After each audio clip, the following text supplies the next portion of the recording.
Hi, and welcome to this week's Three Legs, Four Wheels F1 and a bit more podcast. It's Paul here with Sean, Chris, Lee, and our special guest joining us from San Diego. And out of work, Sean. Oh dear, out of work, Sean. Yes, if you know anybody who's looking for an out of work Formula One statistician, I have been looking. how are your stats on cancellations? Well, they're not very long because there hasn't been many cancellations in Grand Prix history. It's we're in totally uncharted territory, in keeping with society in general. We haven't seen anything like this since the war, and Formula One as a world championship didn't exist back then. No, of course. It's as you say, unprecedented times. So unprecedented measures to match.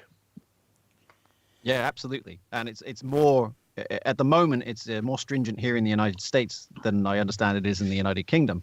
But don't worry, you'll be catching up with us soon. Oh yeah. In about an hour and a quarter at time of recording. I shouldn't say you're in the United Kingdom, should I? You're in the Isle of Man, and that's a UK Crown dependency. We're in the British It Isles. is. Technically, we are Right. doing our own thing entirely. Right, I am still a statistician, and I admire the high standard of fact-checking from your audience, so we'll get that. I'll quote you on that because any time that they send something through to us that we've been incorrect about, I'll just pass them your Twitter handle. That's usually what happens in Grand Prix racing as well. That is very true. So the big announcement today, of course, is that the Azerbaijan Grand Prix has been postponed. Again, careful with the wording. It's not been cancelled. F1 postponing the race means that they can reschedule it. And Canada looks set to follow as well. We got a question on Twitter, and I think I answered it correctly, Sean. But you may have to correct me if I'm wrong here. But would I be right in thinking that the minimum number of races to constitute an actual World Championship is 8, but they've got to be on 3 separate continents? Well, I don't know about the 3 separate continents part. If you look at the sporting regulations, Article 5.4 says, and I quote directly, the maximum number of events in the championship is 22. The minimum is 8. So there's certainly wording there that says it has to be 8. Unless, I confess I haven't looked in any great detail because I've been trying to avoid imminent bankruptcy. So I've been a little bit distracted. But if... It could be that in the FIA's appendix of sporting conduct and all that jiggery pokery that it says it has to be on 3 continents there as well. I don't know. This is not a situation I've ever had to research before, because obviously Grand Prix racing never stops. You know, it's been ever present in our lives, and we plan our lives around it. And now suddenly it's not here. We're thinking, what do we do on the weekends? From the looks of things, either plug in a gaming system or watch people plugged into gaming systems. Or listen to podcasts. But you should be listening to this well before the weekend because this is coming out Wednesdays now, apart from for our patrons where it comes out Monday night. Yes, I turned down the official F1 podcast with Tom Clarkson. I was going to do, off the grid with him, but I said, no, I'm sorry, I've got an exclusive deal with 3 Legs, 4 Wheels this week. Can't do it. Correct answer. Yes. And you've just won Who's a Total Shunt before the first question's been asked. I told them, I said, you have your people, call my people, and we'll see what we can do. But this week, I'm afraid, no go.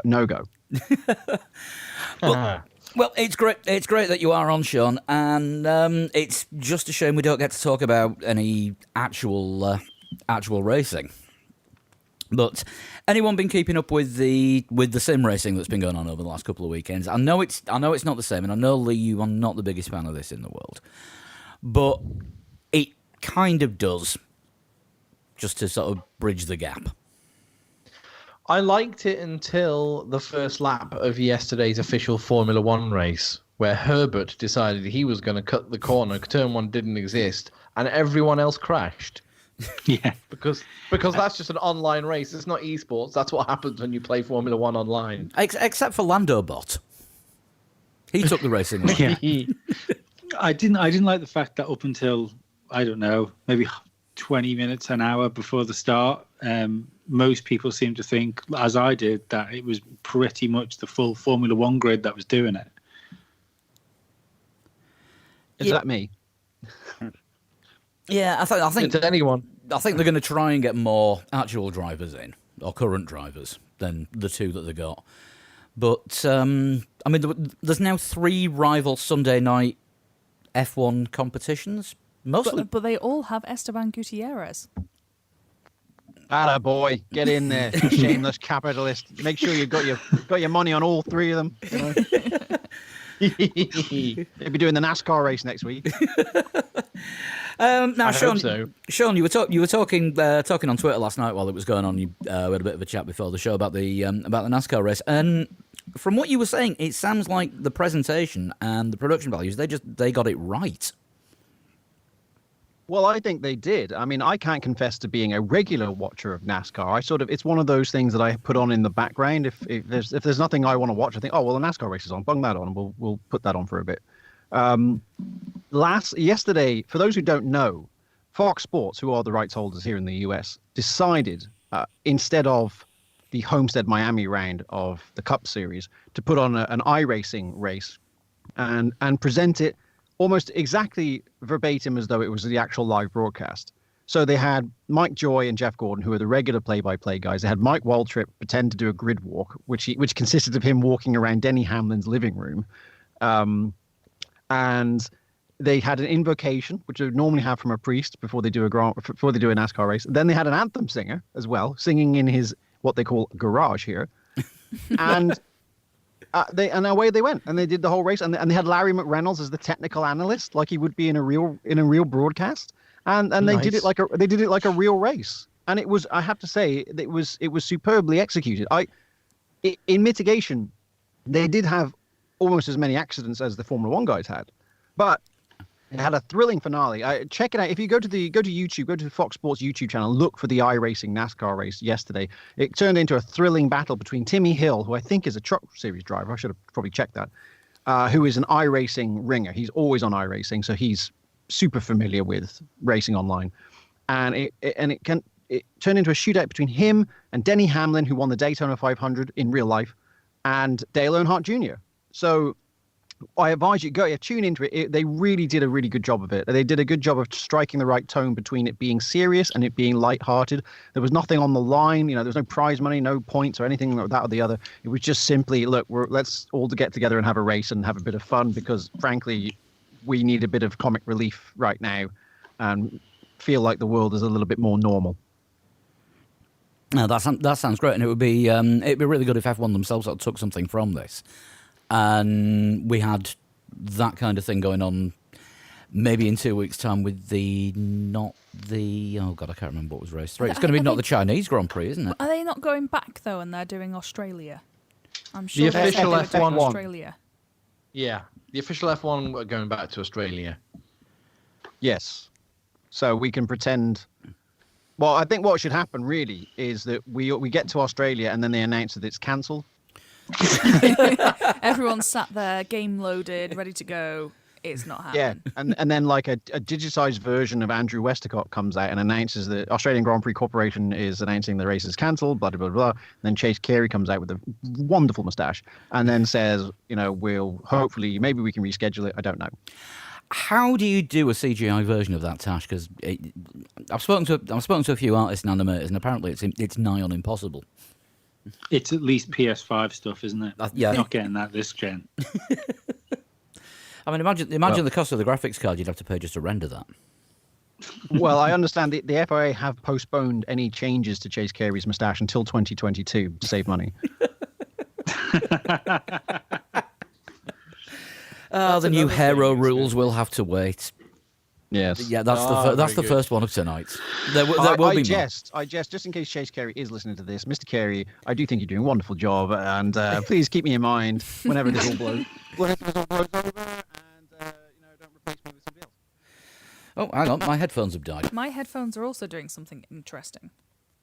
Well, my headphones are fine, so I'll carry on talking. The 2021 rules being pushed back a year. We've always joked that they weren't going to happen in 2021, but obviously now that appears to be put in force.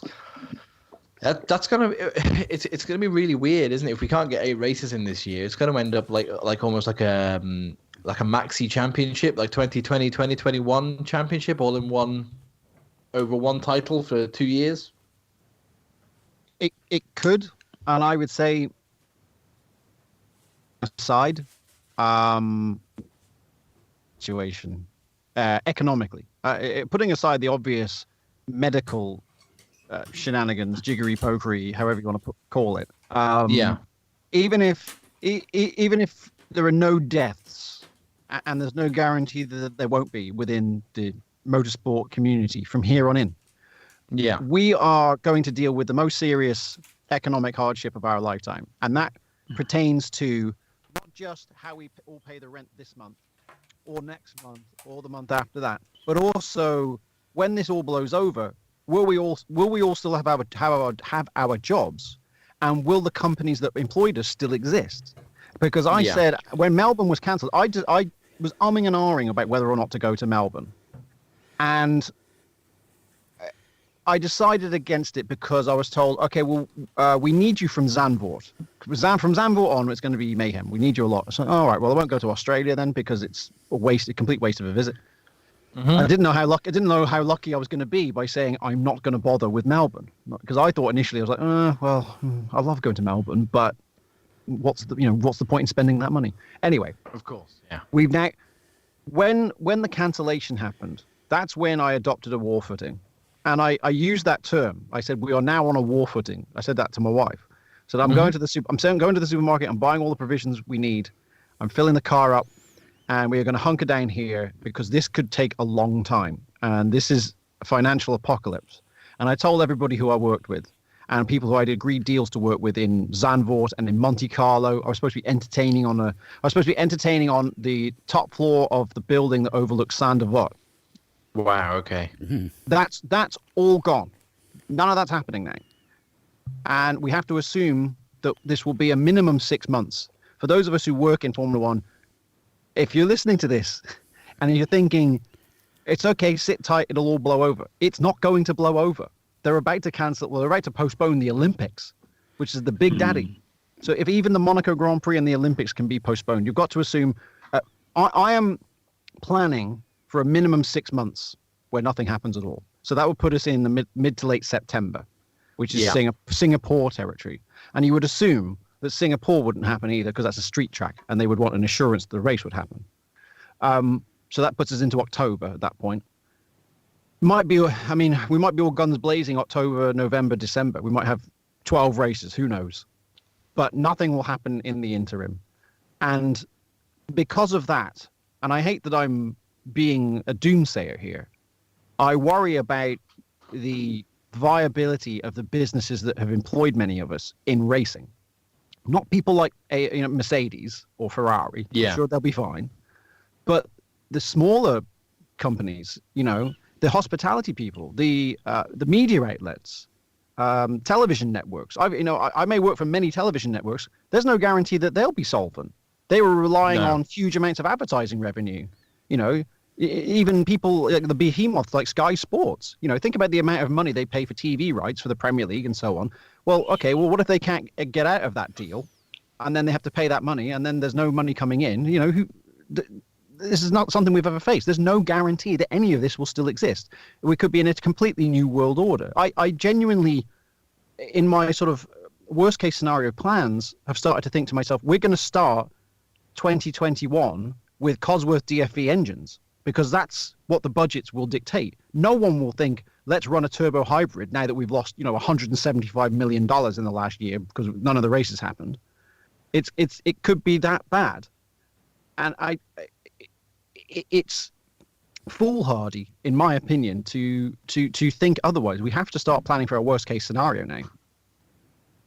Yeah, job wise, I'm in exactly that that position. In that I've been told not to bother going to work because we can't practice the social distancing or the or visit anyone who's self-isolating. And my job in outside of podcasting is to go into people's homes and meet strangers all day.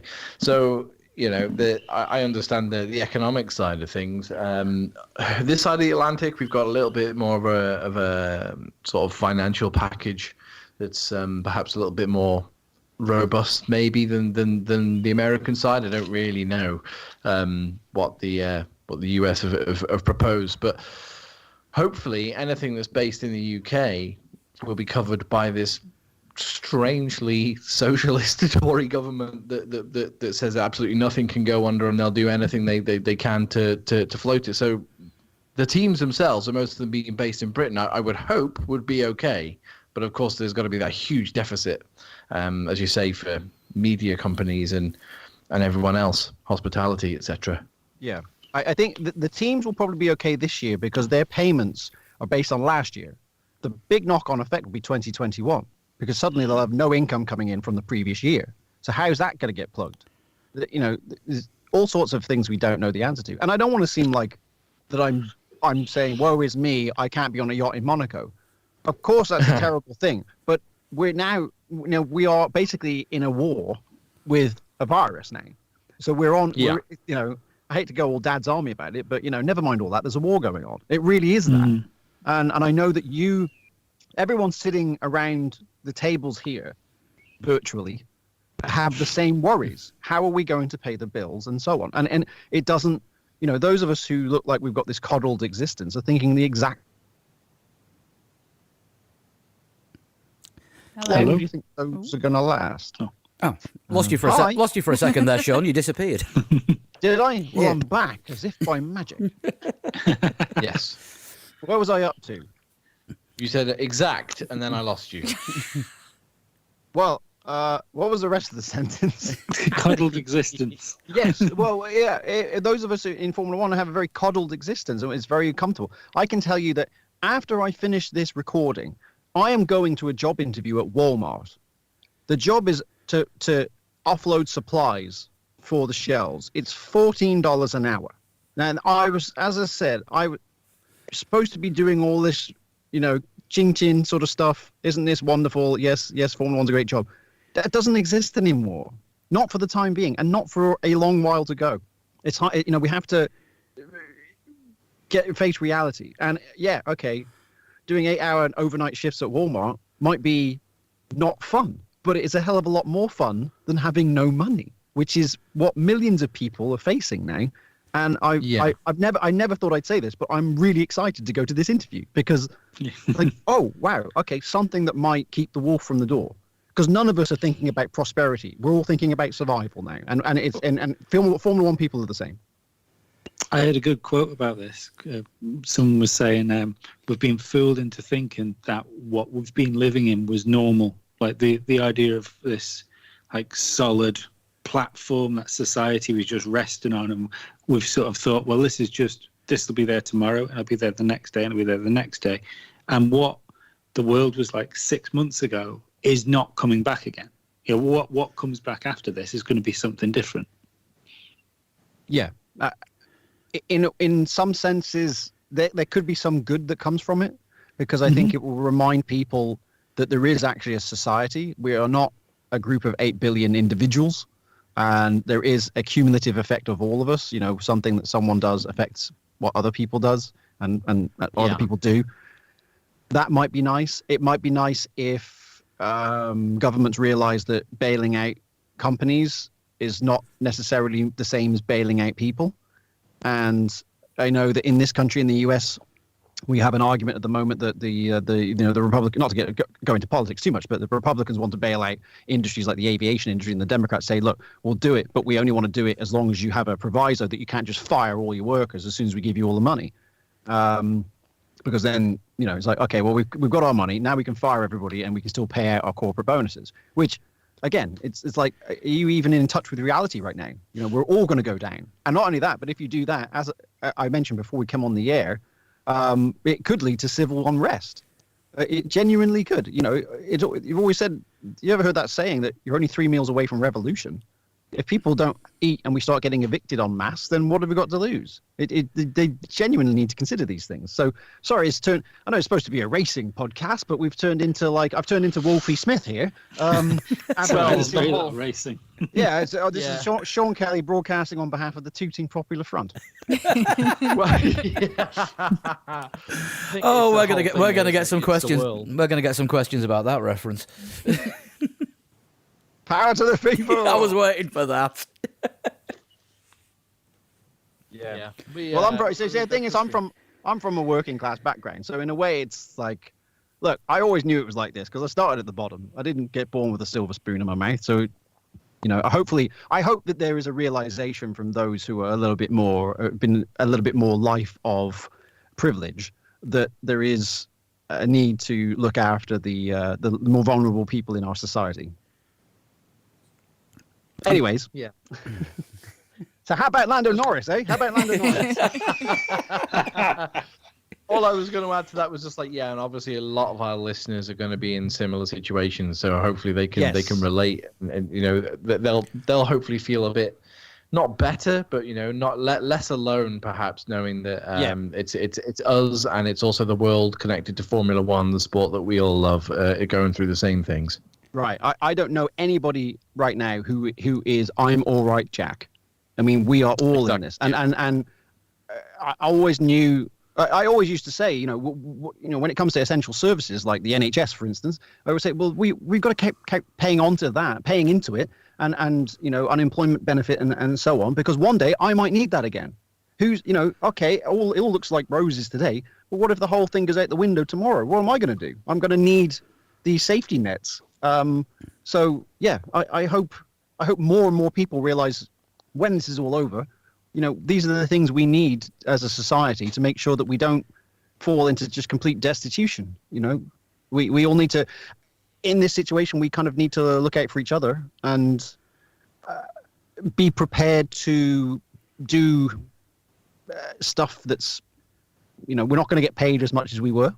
We're not going to, sometimes we're going to have to do more voluntary work, pro bono work, just because that's what's going to get us through. There's a war going on. That is the only way to describe it. That really is the only way to describe it. Kind of seems a little bit fatuous now talking about F1 and iRacing, just with the situation that the entire world is in. But people have said we need our spirits picking up, and yeah, I'm not helping.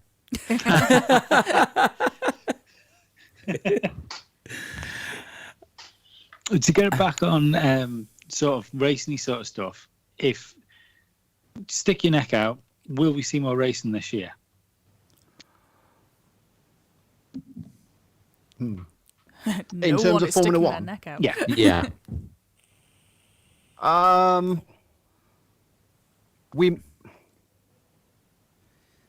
I think that if Article 5.4 of the regs, I think it was 5.4 of the regs, says that we have to have 8 races for a championship, it is, to me, increasingly unlikely we will have a championship. Mm. We may have some non-championship races. That may happen because there is a financial incentive to do that for the promoters and so on. There'd be a big incentive to be the first person to put a race on after, what would then have been nearly a year of inactivity. So there will be a financial incentive and an emotional incentive to do that. Whether or not we actually have a championship is quite another matter. And I can say that, I'm planning for at least the next 6 months that I won't be doing the job that I normally do. And possibly longer. I think if you look at the data that the World Health Organization has put out, it says that this pandemic won't even peak until July. Well, okay, say goodbye to France, Austria, Great Britain, Hungary. Then we've got the August layoff. Which they've already cancelled, haven't they? Yeah. And are we seriously going to go to Monza? No. Probably not. Then we're not going to go to Singapore because Singapore's a street track. So that puts us in the back end of the season. And if by some miracle it is all cleared up by then, even then we won't be able to. It won't be like a war as we've known it. There won't be like this VE day where everybody floods the streets and say, "Yay, war is over, we've won." It won't happen like that because it'll be a gradual loosening of restrictions to see, because they have to keep an eye on it so that the pandemic doesn't flare up again. So as I understand it, it might be a bit of a sine wave, if you will, of loosening restrictions, and then we get a flare up, and then the restrictions get tightened again, and then loosening it up, and so on. So this could last. It could be let's say 6 months from now, we start to do something that's sporting remotely in real life. 7 months from now, it might be a case of, well, we've got to cancel everything because there's been a flare-up. And then 2 months later, okay, now we can start again. And then there might be 2 months after that, now we're going to cancel for a bit. It could happen like that. So it's impossible to plan a championship around that. But you could plan some non-championship events around it. So, yeah, that's my long-winded answer. Too long, didn't read. No, I don't think there'll be a championship. Right, as I speak to you right now, I'm not expecting there to be a championship this year. There might be some racing. Do you think it would work financially for them to, if it gets so close to the winter, say, right, well, we're obviously we're not going to race this year, and essentially mothball these cars for next year, and then that would save the team some money, surely. To me, the best thing they could do is the best suggestion I've heard is that the cars that race next season should be the cars that were scrutinized in Australia, because then that really is an absolute freeze. And if there's new regs for 2022, there's less of an incentive to develop the car in 2021, because you know, okay, well, anything we put on the car, it's got to be, well, we can't, essential components have to be the same as Melbourne 2020, because that tub's been scrutinized, so it has to be that tub. You might be able to change a few bells and whistles, like new rear wing or something that's relatively cheaper to develop than an entire chassis. What was the question again? I've forgotten. I mean, that's the thing. I mean, F1 have already said that the 2021 regulations will now be held back a year, and next year teams will be racing with as much of the 2021 car as they can force them to. I think the chassis has been frozen, and no change in the aero from the start of this season. This could be tricky for McLaren, because they have the deal with Mercedes starting at the start of 2021. There's got to be some kind of get out clause for that, surely. They've already said that deal is staying in place, which means they're going to have to completely redevelop that tub to put a Mercedes engine in the back. Don't forget, Braun stuck a Mercedes engine in where a Honda engine should have gone. Did pretty well with it too. Yeah, it was before everything went super slim on bodies, though. Well, let's hold off, delivering a verdict on what happens there, because, Renault might say we're pulling out of Grand Prix racing because we can't afford it anymore. Yes. And, Mercedes might say the same thing, in which case, as I said, we're back to the Cosworth DFE. We just don't know. There is no guarantee. There's no guarantee that McLaren would survive. And I know it seems it's a far-fetched idea that McLaren would not survive this. I agree. But there have been many other teams that have gone under who we never thought would go under, like Lotus, for instance. We never thought one day Lotus would go out of business, and they did. So, yeah, it's too early to really deliver any sort of informed opinion on what might happen with McLaren. And I'm sure McLaren are thinking the same. Like, we don't know what's going to happen here, and neither do Renault and neither do Mercedes. And that's crazy. The thing. I think we've got a year of, I don't even want to say speculation, because it's the teams that are having to speculate themselves. I think for sponsorship, it'd be really good if they could get a few races on this year, even if it is non-championship stuff. I think actually getting the sponsors' names out there and showing them off, that would be good going into next year, maybe. Yeah, and you can imagine the ratings for the first Formula One race post-virus. Even if it's non-championship, it doesn't matter. Just, we did it, guys. We're back. We all survived. We're still here. And next year we're going to have a world championship. Not ready yet, but we're still here. And we've still got cars. All the drivers are still here. We're going to be doing this. Everybody sit tight. We're coming back. Yeah, I mean, the TV ratings would go through the roof, which, it would be a massive release for a large number of people worldwide, to be honest. I've had a hard time with recognizing what day of the week it is. I don't know about you guys, but with the absence of sport, and particularly because it's also my career, suddenly there's no sport on the calendar and there's no work on the calendar. So I've been bumming around the house thinking, I don't even know what day it is. What day is it? And I'm sure many people must think the same. Many people who set their lives around, well, when's Formula One happening? When's football happening? When's the tennis season? When Wimbledon happening? All that stuff. It's funny. It's an interesting social experiment on what happens when you take away those waypoints in life that we. It's like all that used to. area. It's like that time, isn't it, between Christmas and New Year, but perpetually, where you got no money, like nothing's in the shops. Everyone's gone mad and bought all the stuff because they haven't been in the shops for a couple of days, and there's nothing bearing on what day it is. It's just like those weeks. It's like, is it the 27th of December? Is it the 29th? It's like a perpetual long weekend. Yeah, you simultaneously have too much food and nothing to eat. Yes, I was going to add that. I said, just like at Christmas, we all sit around watching the telly and eating all the time. It is like that, and I have used that analogy. This is like a long dystopian, like Tim Burton's Christmas.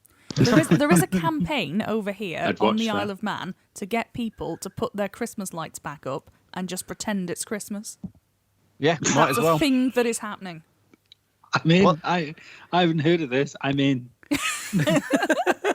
It's on Facebook. I will find it. I will send it at you. But yeah, it exists. People are doing it. Well, I hope Jesus doesn't come back right now, because the first thing you'll think is, why won't anyone come near me? I don't understand it. I thought everybody would love to see me. Yeah. I haven't even had Have going you washed your outside. hands? No, I haven't even had going outside to work out what day it is, because my son came home with a cold and I've been in isolation ever since. Right. So I've been about as far up as my back garden. For those who don't know, I live in San Diego, which is one of the most amazingly picturesque places on earth. And a lot of my friends have texted me and said, well, if you're going to be in isolation, that's got to be the best place in the world to do it, hasn't it? And I said, no, it's really expensive to live here. And if you can't go out, you might as well be anywhere. It doesn't matter where you are. If we can't go out, it's like, okay, we can't go to the beach. We can't go to the ocean. We can't go out skiing or whatever you want to do around here. We're just in a very, very expensive house. That's it. There's, in our case, an apartment. There's no, it doesn't matter where we are. We might as well be in, Scunthorpe. It doesn't make any difference. All we're thinking, like everybody else, all we're thinking is, how do we pay for everything now? Now there's going to be, an extra 20 million people unemployed all of a sudden. Sorry, I sound like the worst Debbie Downer on earth. We're here to talk about racing and everything, and I'm basically telling you it's all over. It's knackered. Forget it. Doomed. We're all gonna die. The end. Jeez. Yeah. Only some of us are going to die. Just Only the lucky ones. Right. Some of us will die, but some of us won't die, and we'll be very happy that you were the ones who died instead. Yeah. Yeah, so hopefully nobody connected to this podcast will die. Hopefully nobody in general will die. Yes, and but I'm sure if we follow the restrictions that are being placed upon us, we will safeguard a lot of lives, and that is the main thing. We are all staying at home during this because not necessarily for ourselves, but for others. Yeah, absolutely. I'm essentially at home now for the next however long, 12 weeks planned, but you can't plan this thing. I'm also shopping for my family members who are currently self-isolating, so that's a challenge in itself as well. Do you know, one of the most interesting things, I've got to send a text message to my friend Doug Wheelock. Now, for those of you who don't know that name, Doug Wheelock is a former, still is a current astronaut for NASA, has been up to the International Space Station twice. He spent something like 200 days in space. And I want to text him and say, Doug, is this anything like being stuck in the International Space Station for 150 days? You can't go out. And when you do go out, you have to wear this suit that keeps you safe. And it must be like that. Yeah, it must be like that. His house must be amazing right now. He must be so used to this. This is great. I'm used to being in a locked box for days on end.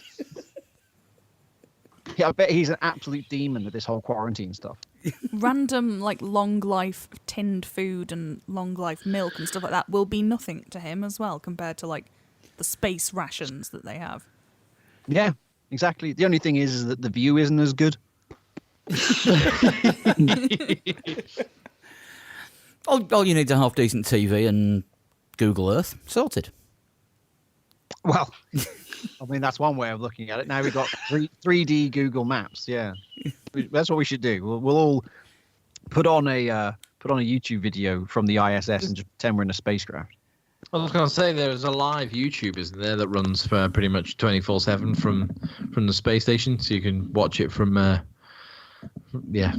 always find it really weird and a little bit humbling to think that everything that humans have ever done, bar like a very, very small percentage, it happens on that strange ball that's below the camera. Yeah, and not to become too existential about it, but I would say the current events bring that into focus, don't they? That you realize how relatively meaningless everything we do is. I mean, what do? All I do is talk numbers about a load of very, very rich people driving around and around in circles. Not exactly earth-shattering, but yet was very important to me until about 10 days ago. Yeah, and then other things take precedent, as we've already said. And now it's like, now we're all, tin hats on, lads. On we go, there's a war. It is like that. And genuinely, it is like that. And I do think there will be some positives. I don't want to be a downer completely. There will be some positives because, as I said, it will be the resurrection of community spirit. That we're all in this together. None of us are high and mighty. None of us are going to be immune to none of us are going to be medically immune to it for a start. It could get all of us. And those of us who don't suffer from the coronavirus might know someone who does, and we might even lose people we know or have friends who do lose people, and so on. So it will bring the community together everywhere in the world. So there is that. And I hope that lasts a long time. Although I suspect as soon as we get back to normal life, we can get back to slagging each other off on Twitter. And is this dress blue or is it gold or do we really care? My dystopian take on it is that the self-isolation thing gives like an already fragmented society a chance to not speak to each other at all anymore. Well, we can still launch stuff at each other via Twitter. That's what that's there for, obviously. I saw your tweet earlier, Sean, saying, can you imagine how this would be if we didn't have social media? Yeah, or indeed the internet. Imagine if this had happened 25 years ago, when the only method of communication we would have had is a telephone, and we could have only spoken to one person at a time, and one person in the household could only speak with one other person in another household.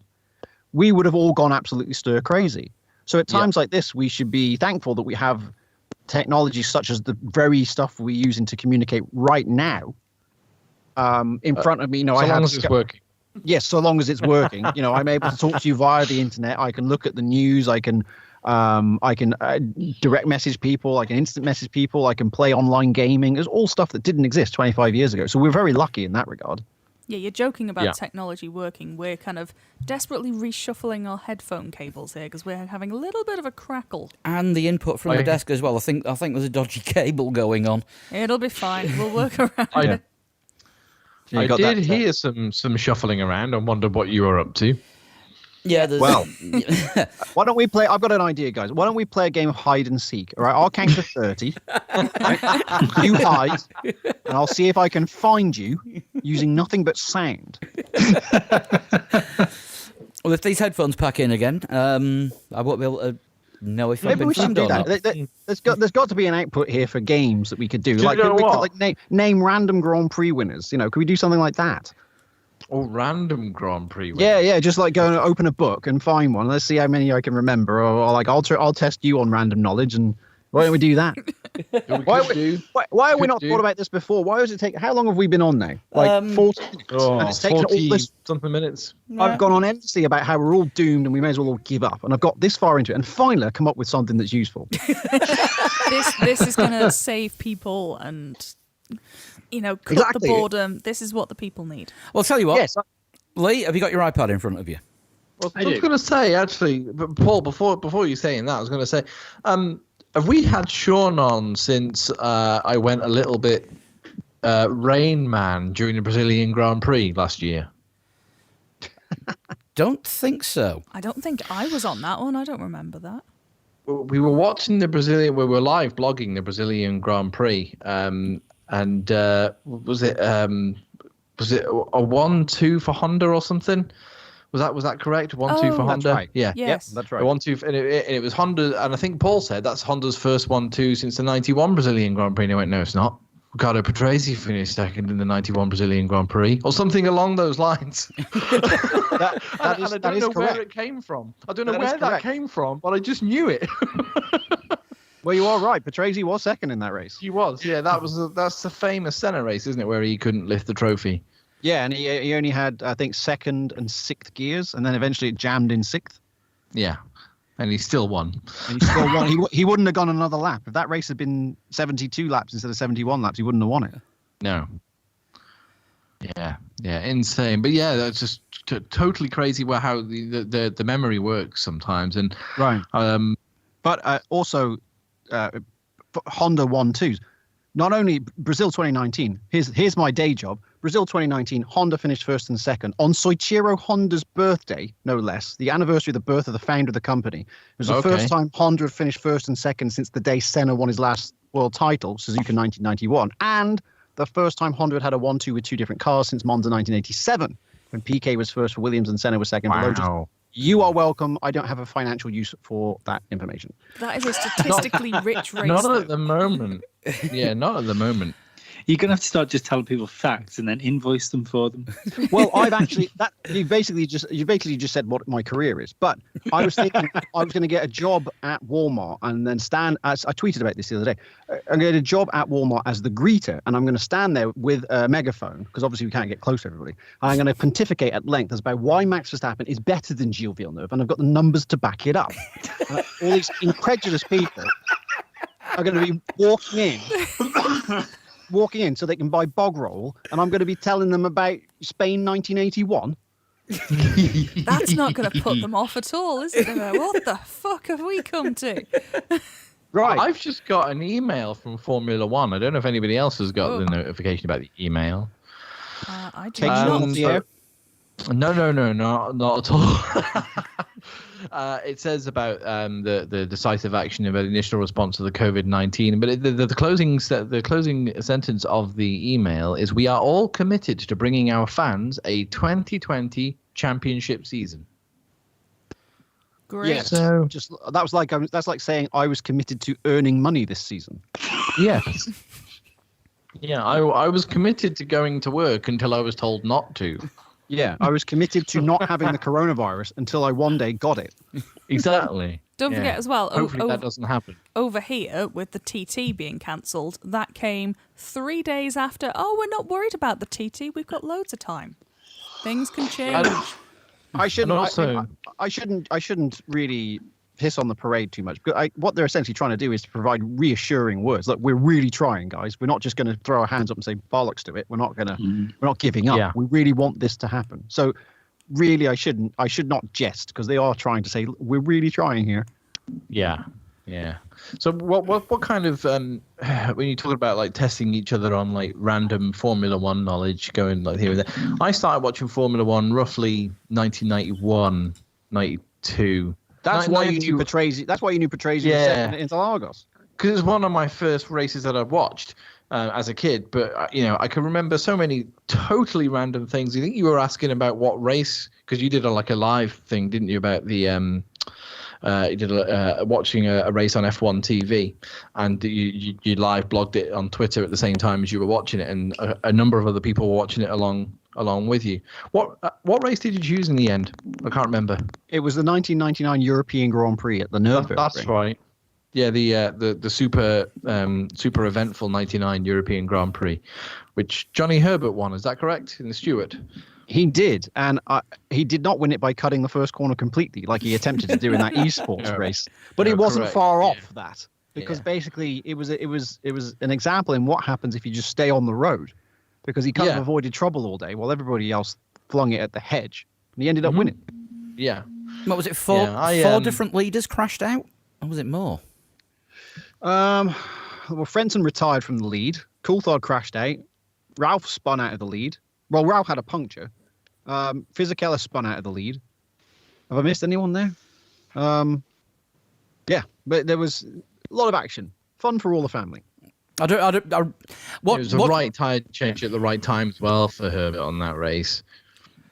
Watching it while we're doing the tweet along the other night, I did remember saying at the time, does anyone actually want to win this? Yes, and as I recall, Jim Rosenthal, when he was presenting that live on ITV, closed the show with that comment: "Does anyone want to win this World Championship?" No, clearly not. No, because Frentzen had the chance to win it, had the chance to tie the lead of the championship. Then Hakkinen made 14 pit stops, and Irvine had a pit stop, and there was no tire. And then Coulthard was leading the race, and he was going to go almost level with the championship lead, and he went off. It was like, man, this is a crazy race. Yeah, my suggestion for the race that you should have covered, and I'm quite glad you chose that one over the one I suggested. Actually, much more interesting was the last Portuguese Grand Prix at Estoril, which I thought at first was 97, but then I realised that a quick Google told me it was 96, I think. Yeah, I remember that race because Damon Hill went into it with a chance to win the World Championship, and if I remember correctly, and you can look this up, Jacques Villeneuve took pole for that race by I think 9,000th of a second. Wow. Okay. So it was a really close qualifying.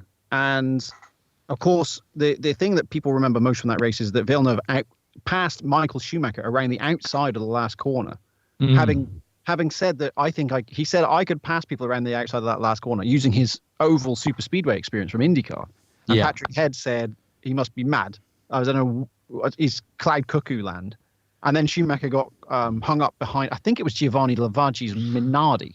So he checked up, and Villeneuve kept his foot in it and went right round the outside of him. So, yeah, that was... someone said to me the other day, is there anybody in Formula One who endured a bigger fall from grace than Jacques Villeneuve? He went from being the toast of the paddock to being almost ridiculed for being like this sort of one-hit wonder sort of thing. Not, of course, he had two seasons. It was good, but... He also made an album, so it being a one-hit wonder. We may have mentioned this once or twice. I think Jacques gets a hard time. I think he does too. I think he didn't help himself in certain regards. He obviously made some career moves that were questionable. I mean, the big one was lucrative. Is the word. Lucrative, yes, most definitely. Did they work? Not so much. I mean, Villeneuve was always an acquired taste at the best of times, but certainly by the end of his career, he had none of the what's the phrase I'm looking for, the kudos, I guess, that he had in '96. I still am of the opinion that his '97 world title is one of the most laboured world championships in Grand Prix history. He had a car that was so demonstrably the best in the field, and yet somehow it took him until the last race to win that championship. If Michael Schumacher had that car, he would have had it wrapped up by 4 rounds left. It was really just... he was much better in 96 and a lot better. I actually think Villeneuve's best year in Formula 1 was 98 when he had a car that wasn't very good, and he really drove the balls off that thing, got it on the podium at Hockenheim and Hungaroring when it really shouldn't have done. I mean, if you look at Villeneuve in comparison to Kimi Räikkönen, for example, Räikkönen is similar in that he won a world championship more than 10 years. It was 13 years ago now, and it was something like 10 years after Jacques won his world championship when he retired. Yet they're held in totally different regards, but it's just because the personalities are so wildly different. Yes, and I've said many times, possibly on your airwaves previously, that Kimi Räikkönen has gotten away with sequences of results that other drivers would not get away with.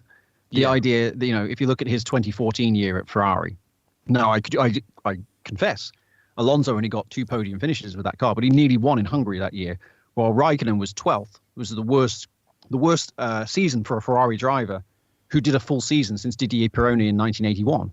Oh dear. So that was a particularly poor effort. And even in I think 15 and 16, he was only a sporadic podium visitor. So Räikkönen got away with some subpar results there, in my opinion. And I think it was only really brought into sharper focus when they put Charles Leclerc in the car. And saw what happened next. Yeah, Ferrari kind of started imploding in a totally different way. But yeah, they had a fairly successful year with Charles last year. But that's a really interesting stat what you said about the whole Didier Pironi thing. Does that include like the really terrible Ferraris from the early 90s as well? Well, bear in mind that for 92, which was arguably Ferrari's worst year in that sequence, Ivan Capelli didn't complete the season. Nicola Larini raced in Japan and in Australia. So he is spared the indignity of being a Ferrari driver who did a full season in the car. There were worse Ferraris in that time, but not worse full seasons. Got you. Okay. Now that kind of gets him out of it, just on a technicality. I think what you should take from that is that had he not been Kimi Räikkönen, he would have been fired because he was that bad. Yeah. The car was bad, but he was bad as well.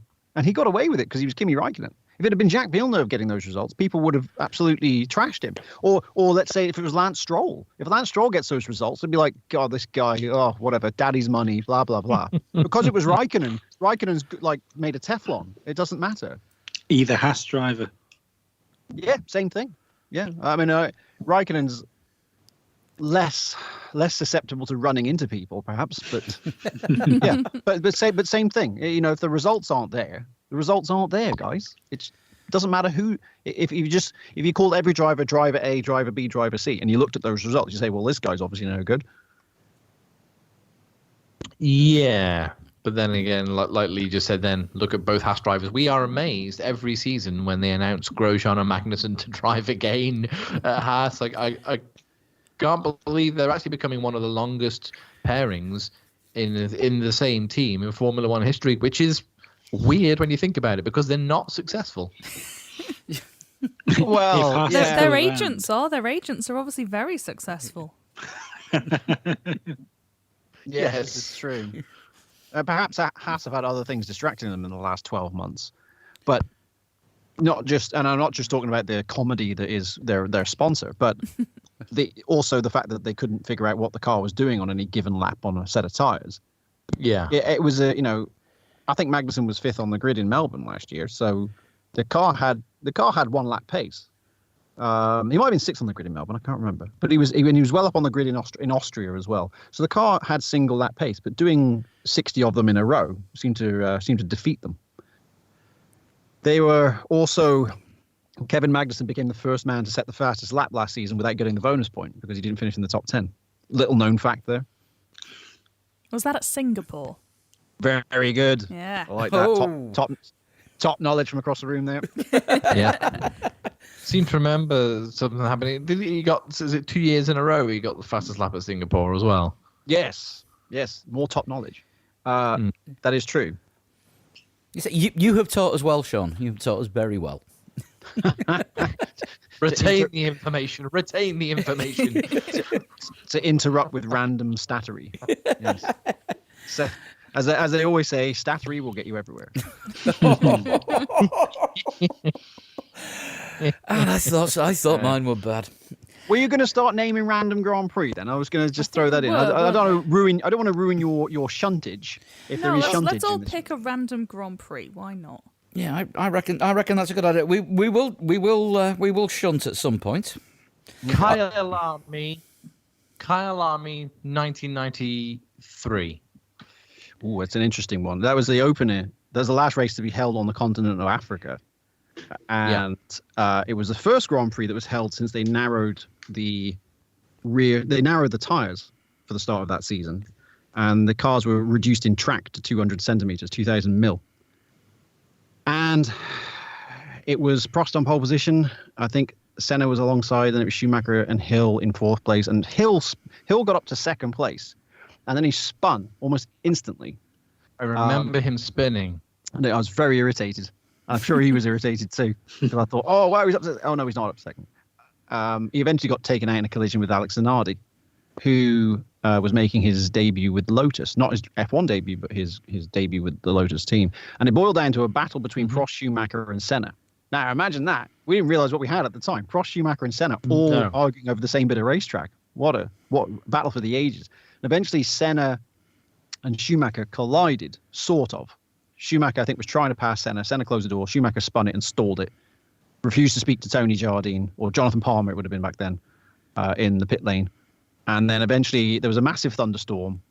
Loads of cars went off. And Prost slithered around to win the race for Williams-Renault on his debut for the team. Senna was second. And then Marc Blundell was third for Ligier. And that was Ligier's first podium, I think, since the 1986 Detroit Grand Prix. That's spot on, 100 points to Sean. Wow. Let's try this one. 1995 Argentinian Grand Prix. Well, that race was red flagged initially.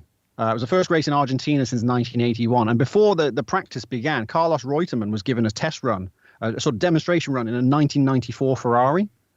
And he did a lap time that would have been good enough for something like 11th on the grid. So now, would this discount the fact that the cars had been changed massively that year? And he was driving a 94 car, which had more downforce and an engine that had 500cc more capacity. Gloss over that bit. It's still a good story. Anyway, 1995. Argentina was supposed to happen in 1994, and it was cancelled. There's another cancelled race. It was originally on the calendar, and then it wasn't. But it did happen in 95, and it rained for both Friday and Saturday. So it was pissing down with rain. I remember it was streaming wet. And David Coulthard got his first career pole position. It was the first time I'd ever seen somebody wear the yellow visor. As he put it at the time, I think it's like somebody switches the lights on when you're in the wet. If you wear a yellow visor. So I'd never seen that before. So Coulthard started Like the from old pole position. driving glasses. Yes, indeed. So Coulthard started from pole position. There was a red flag because Lacey spun. And there was a couple of other Barneys going on, so they had to restart it. Second race happened. Irvine and Hakkinen collided on the run down to turn one. Hakkinen ended up in the sand trap with a blown rear tire. Early battle was between Schumacher got the lead off the start, and Damon Hill was second. Coulthard no, I have that wrong. Coulthard was in the lead, and he had the electrics cut out, and then Schumacher and Hill got ahead of him, and then Coulthard started closing up. And then Hill finally passed Schumacher for the lead. That was the first pass for the lead we'd had since 1993, because there was no passes on track for the lead in 1994. Little known. Wow. Okay. Wow. So, and then I can't remember if Coulthard got Schumacher. I think, but Coulthard's car eventually broke down. So we were left with Hill at the front and Schumacher. Schumacher ended up third in that race, as I recall. I think Alesi may have finished second in that race. I'm sure Schumacher was third in that race, not second. So it didn't look good for Schumacher's championship chances. And it's kind of funny in retrospect when you look at how that Benetton team started that season, that Schumacher actually ended up winning 9 races and Benetton won the constructors' title, because early in the year it looked like Williams were going to be dominant. And I'm sure if you spoke to anyone within Williams, they would say we should have won the championship that year. We had the fastest car, much as is the case in '97. But the drivers sort of laboured, particularly Damon Hill in '95. Yeah. Who, had the figure of a broken man before going away and recharging the batteries and winning it in '96. Yeah. That's a good one with the Argentine Grand Prix. I'm just trying to remember. Sean will be able to answer this almost instantly. What was the Argentine Grand Prix? What year was it? Where a track worker had a huge dispute before the race and took a digger to the circuit that had to be repaired very quickly, and there was a terrible bump going into one of the turns. I don't recall that story specifically, but Sounds great. it sounds amazing. A track worker had an argument, and I'm going to see if I can find this on Wikipedia. I do remember that. I remember there being a terrible bump because they had to resurface it very, very hurriedly before the Grand Prix, and the drivers hated the bump. Yeah, there was a huge bump before what was known as the Ascari turn in '96, I think it was. A huge bump. Because I remember watching it in practice and thinking every car is just absolutely bottoming out so hard over that, because it was like 170 miles an hour when they get to that bump. So it might have been that instance. I confess I don't know that exact story, but it sounds brilliant. We need to get on that. Let's get on the interweb and find out what happened there. I am looking at that one. Looking at that one now. It was resurfaced at the end of the '95 season, but I can't see anything about anybody protesting. While you do further research, I seem to remember. Go on, Flood. Sorry. I seem to remember Murray Walker. I seem to remember Murray Walker telling the story just before qualifying. I was watching that on Eurosport. No, it couldn't be Eurosport because he did do the qualifying, the thing for Eurosport, commentary for Eurosport. But I did used to watch a lot of Eurosport, so maybe I heard it through Eurosport. Right. Well, But given the overlapping circumstances you're presenting, it could only be 95 or 96 because Eurosport had the rights until end of 96, and Argentina only came back on Right, the calendar okay. in 95. So Getting it would have really, been 90 getting really would have been esoteric 90. at this point. People who've tuned in for their regular bout of coronavirus doom and gloom will be turning off in their droves right now. Shall I throw in I have- another random Grand Prix while further research is continuing? Why Yes. not? Go right Go ahead. on. Let's go with the 2009 Italian Grand Prix. 2009 Italian Grand Prix. That race finished under a safety car, although the safety car was deployed so late that we didn't notice. There was no safety car on the track, but officially it finished behind the safety car. And Lewis Hamilton had crashed on the last lap at the Lesmo Corners. or was that when he was trying super hard and he crashed? Yeah. And we I ended up remember with, that. and that was Rubens Barrichello who won that race, and it was Barrichello's last Grand Prix victory, if memory serves me correctly. It may have been a Brawn 1-2 finish. I confess I can't remember. But those are the main headlines of that race. It was a Brawn 1-2. It was Barrichello from Button with Raikkonen third. Right. And Adrian Sutil was on the front row of that race, and it was Adrian Sutil's only front row start in his career, and he set the fastest lap, as I recall. He did. That's all I got for you. There we go. I can't remember According anything else about what happened in that race. According that's to literally everything I Wikipedia, remember. it For was now. also the last race won by a Brazilian, Yes, that is true. which feels That's like a long crazy to time think ago. that- Yeah, Yeah, it is crazy a long that time Massa ago. didn't win after that. Yeah, he Obviously, never won again after Brazil 08. That day when he Yeah. lost the title at the death, he never won another race. Yeah, because of course 2009 Italian Grand Prix that would have been just after his he would have been taking time out, wouldn't he, from his accident Yes, Giancarlo Fisichella was in the Ferrari that weekend. at that time. Got you. Wasn't that Fisichella's first race in the Ferrari? It was, yeah. He'd been promoted after Belgium when he took pole in Belgium and nearly won. And should have won. A highly suspicious, by the way, highly suspicious increase in form from Force India after Fisichella had been knocked out in Q1 for half the season. Suddenly takes pole position. That's like if George Russell had been on pole in Abu Dhabi. Very, very suspicious. I had heard a story, and I'd love to think that it was true, that Bernie had gotten some softer compound Bridgestones together for them, and for them and for BMW Sauber and for Toyota, because he was worried they were all going to pull out of F1. So he decided, well, I'll tell you what, the best way we can do this is to give them some softer tires. So he got Bridgestone to come up with the softer compound tires than what they had supposedly brought to Spa, and let them use those tires, at which point they all ended up magically much more competitive out of nowhere. That's mental. Put it past him. I don't know that that's true. But that I can tell you that 10 years ago, that was a story that was doing the rounds. Oh, we do love a bit of wild speculation. Especially when it comes to I was at Bernie. that race. It was confusing. Yeah, it was confusing for me as well, having watched Force India battle to get out of Q1 for 2 seasons, and then suddenly they're on pole. Yeah, I've never seen. That's the biggest random spike in performance I think I've ever seen that didn't involve the weather. But I struggle to understand how that suddenly happened. I mean, that Other than you know what, I tell a lie. There is one other instance, and that is 1990 French Grand Prix when Leighton House were running 1-2. Ivan Capelli came within 3 laps of winning the race. The previous Grand Prix in Mexico, neither car had qualified. So I guess that's an even bigger spike in performance. I mean, that even beats Damon Hill in Hungary in the Arrows. Yes, but Hill had shown some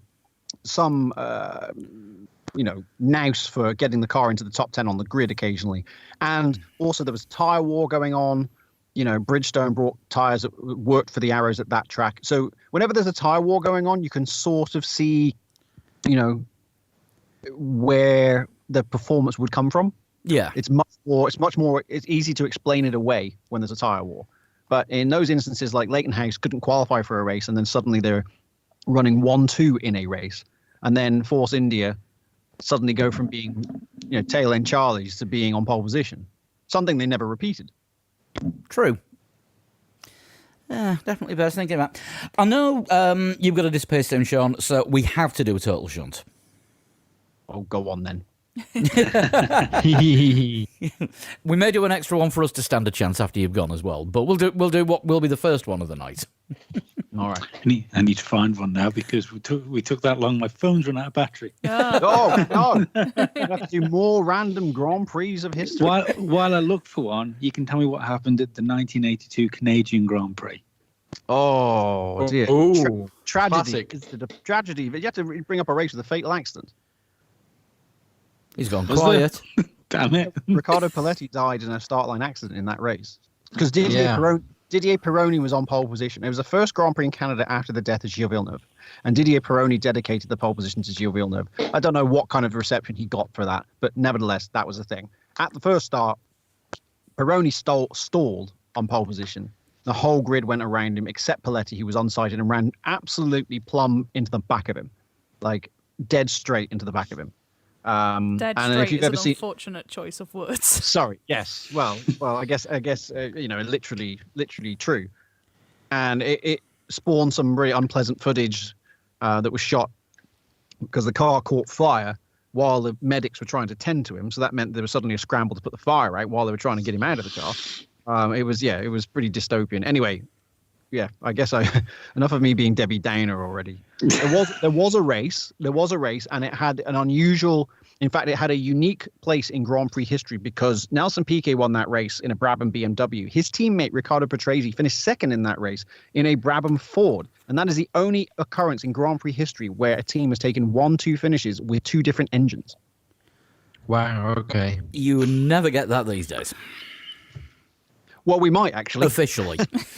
We might have a McLaren, Renault, McLaren, Mercedes 1-2 next season. Wasn't the Q Grand Prix as well, Canadian Grand Prix, the last incident where somebody died during a race until Imola in '94, obviously. It was. Yeah. That was the last time. The only fatality we had in between was Elio De Angelis, and that was in testing. Of course, yeah, De Angelis, yeah. I wasn't. What was it? Yeah, I was. Chris, Yeah. you're losing your connection Angelis completely. driving. I was going to say, wasn't Elio De Angelis driving a Brabham when he crashed? When he was Yes, he was. Yeah, he was driving the BT55, which some say was the inspiration for the dominant McLaren of 1988, the MP44, with the reclined driving position. But certainly taken to the extreme by Gordon Murray, who turned the BMW engine on its side so that it would be better for the aerodynamics. But unfortunately, Okay. I think it seriously affected its oil distribution. So it made the engine not as functional as it otherwise might have been. But that's what he was driving. And he actually crashed at the first couple of corners at Paul Ricard. And the reason why the first turns at Ricard now are tighter was because of that, because the old corners were really fast. And the story goes that he lost the rear wing and spun off and went over the barriers. And the car landed upside down, which wouldn't have been a problem had it been a Grand Prix. But the car caught fire and there were no marshals around. And he couldn't get out. So he didn't die of burns. He died of asphyxiation, like smoke inhalation. God, Yeah. never actually knew. very sad. Yeah. Once again, there's me, ever alert to bring everybody down when you're thinking you tune into the podcast for a little bit of upbeat stuff, and along comes Debbie Downer. But then you've got the 3rd of July. Jean and my Alesi. due date. What's that name? I said I only picked it because it was the 3rd of July and my due date. I hung on for another 10 days. Wait, is that the first part of Total Shunt? I wasn't born. I do have it now. Right. I had to find this one because this one's from, ready to get. Yeah, I had to find this one again because this one's from Jennifer Muller and it's her birthday. On when is it?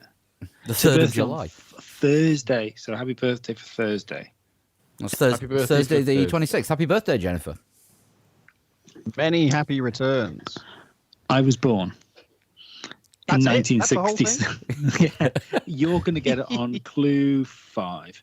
Oh wow, Um, difficult one then. I was born in 1969. Okay. So same age as Schumacher. 50.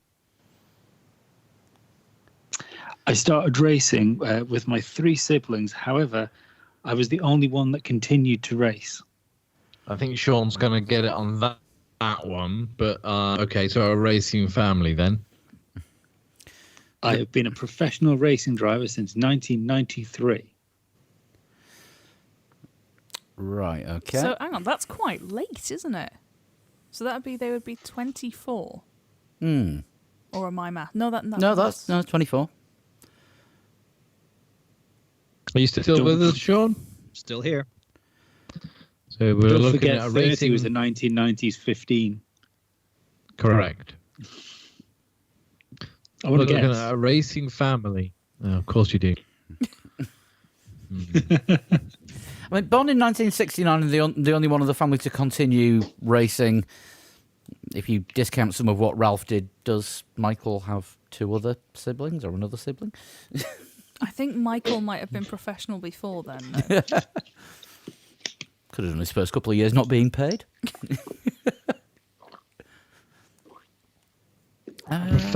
Professional racing driver. At what point do you become a professional racing driver? Is that I guess Formula when One someone level, or are we pays you. thinking like? Yeah. When someone pays you or you pay someone. Yeah, you have a sponsor. Pedro Diniz. Feasible. I don't think Lee should be giving us clues. No, not him. I just met a rich racing driver. I would guess then. I've got fuck all here, to be honest. Tarso Marquez. Wow. Okay. There's a bolt out of left field. Anyone got anything better? Nope. In my career, I've had 5 wins and 16 podiums. Definitely not Tarso Marquez. My first don't win was in know. 1997. And this is the one that you First win said in Sean should 97. get this on. You'd think. I have competed in the 24 hours of Nürburgring and World Touring Cars. And it's time for another guess, isn't it? Yeah. Yep. I don't know that we're looking at a Formula One driver. I can't think of anybody in '97 who won. Gerhard Berger won a race in 1997, but I think he won the German Grand Prix that year. But he was a many-time winner of races, not just 3, and that wouldn't have been his first. Is he also a bit older? And slightly older than 50. Yes, absolutely. Sean is keeping his powder dry. Yeah, in the he well inside knows of and a he's just pyramid. not letting on. How old's Patrick Dempsey? Oh. Sounds about the right age. I'll text him and find out.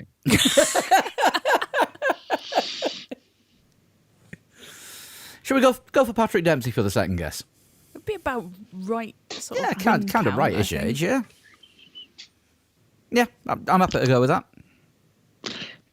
In 2004, I became a qualified helicopter pilot. Even reading that caught me off guard. I don't know why. Everybody seems to get to a certain financial place and then want to drive helicopters. I don't Drive think it's helicopter. driving. Yep. Okay, sail them. My racing career has mainly been for BMW and Porsche. Patrick Dempsey has a Porsche team. That is true. Just saying. I gave up my restaurant in 2003 so I could be a full-time, so I could race full-time. So this is definitely Wow, some somebody was a rich boy racing, restaurateur. isn't it? I don't think it's Patrick Dempsey, but I think I'm along the right kind of lines. Yeah, who's... I haven't got a clue. I'm going to be honest with you. No, I got nothing either. I think I'm still stuck on the fact. I think they're stuck on the fact that they're from a family, but this is the only driver who carried on racing. Like I should know the rest of the family, but maybe that I'm just getting a little bit too stuck on that. My first British television appearance was in 2002 with Jeremy Clarkson. Christ. James May. James May is famed for his 16 poles and 5 wins. Good. If James May had done the 24 hours of Nürburgring, that would be one lap where he'd got lost on the way around. Where he stopped for a picnic halfway around, probably. And then stop 3 more times to ask directions. I have a guess. Oh. Is it Sabine Schmidt? Yes, it is. Oh, nice one. Excellent. Excellent. I have no idea who that is. No idea whatsoever. The German lady on top who was on Top Gear a couple of times, so that she raced she did it in a Ford van, Transit. didn't she? Yeah, she said she could do the Nürburgring Yeah. in 10 minutes in a transit and sort of missed out by about 8 seconds. Yeah. Oh, that her. I remember that now. Which, by the way, Yeah. makes her an absolute savage. That she can go around the Nordschleife in 10 minutes and 8 in a transit van. They did Yeah. mod the shit out of it, though, didn't they? Like, they stripped everything out and they aeroed the front of it, and it was modified for the experience. Doesn't matter. Still Still. a diesel transit. I still found that very sexy. Yeah, I think there's no Twitter handle at Nürburgring Taxi. I think you Yeah. can pay, I think, to do a Nice. lap with Sabine. Yeah. I think that is a thing. Yeah. She's known as the Queen of the Nürburgring. Yeah, we got it already. You don't need to keep going. Yeah. What question did you have it on, Sean? That one when I made the guess, I didn't know. I had no idea who it was up to then. Oh, wow. Really no idea. That is great. Well, Sean, we know you've got to disappear because, as you said, you've got your interview. Got my big interview. Well, I've warmed up for it with this podcast. I'm going to go. They're going to go in there and they're going to say, "What skills do you have?" And I'm going to say, "Well, it's funny you should ask. I will regale you with what happened at Buenos Aires 1995. Did you know that there was a red flag?" Oh, I forgot to carry on Googling about this track dispute. I think we're gonna have to carry on looking for that over the week. We'll do that in the ether. I have to do that myself because I'm fascinated as you are now. I know that there was I think Michael Schumacher adopted a stray dog that 1996 weekend. I think there was I seem to remember that was the case. He had a dog that he adopted that was a stray. You that know he when picked up. people are strangely robotic and then they do human things to make everybody feel they're really human? Oh, Michael! Michael donated $10 million after the Indonesian tsunami. So much like Ayrton Senna, he could be a right bastard on the racetrack, but as a human being, he was great. Bernie is the same.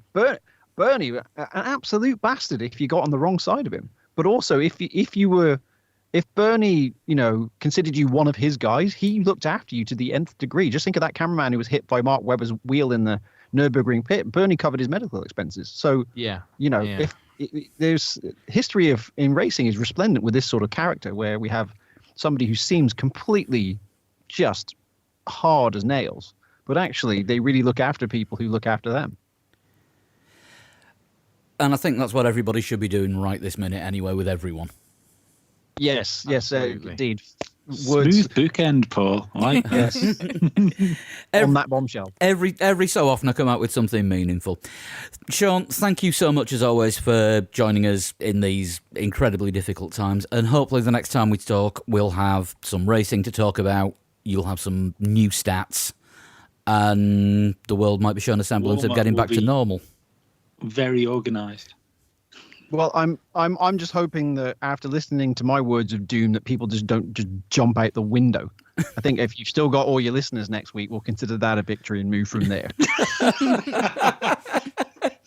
Yeah, jump in the window, just stay in. That's all you need to do. Just the stay windows in, closed. everybody. Stay in the window. Don't go out of the window. Imagine you're in a spacecraft, like my friend Doug Wheelock. Just like it's 150 days in a spacecraft. Eat food, watch repeats of Dad's Army and Morecambe and Wise, and pretend it's Christmas. Hurrah! And listen to our entire back catalogue as well, with 240 some episodes in here. Also that. Just a quick one. Formula Lee still going. Cut-offs next week. It's Australia in the wet in a Ferrari and not a Mercedes, as I put on the website and hastily changed it within about 5 minutes last week. Oops. You've got until then to get them in. If you want to get in touch with us, you can tweet the show at 3 Legs 4 Wheels. Same on Facebook and Instagram as well. And individually, we are all At Sean Cowper. At Flood 21. At Total Shunt. at Pablo 100. And Sean, as everyone should know by now, you are At Virtual Statman. Thank you so much for listening, and we'll be back next week with. Well, I haven't got a bloody clue. We'll see you Apocalypse Part 2. soon. We'll see you next week. Bye-bye. Bye. Bye-bye. Bye.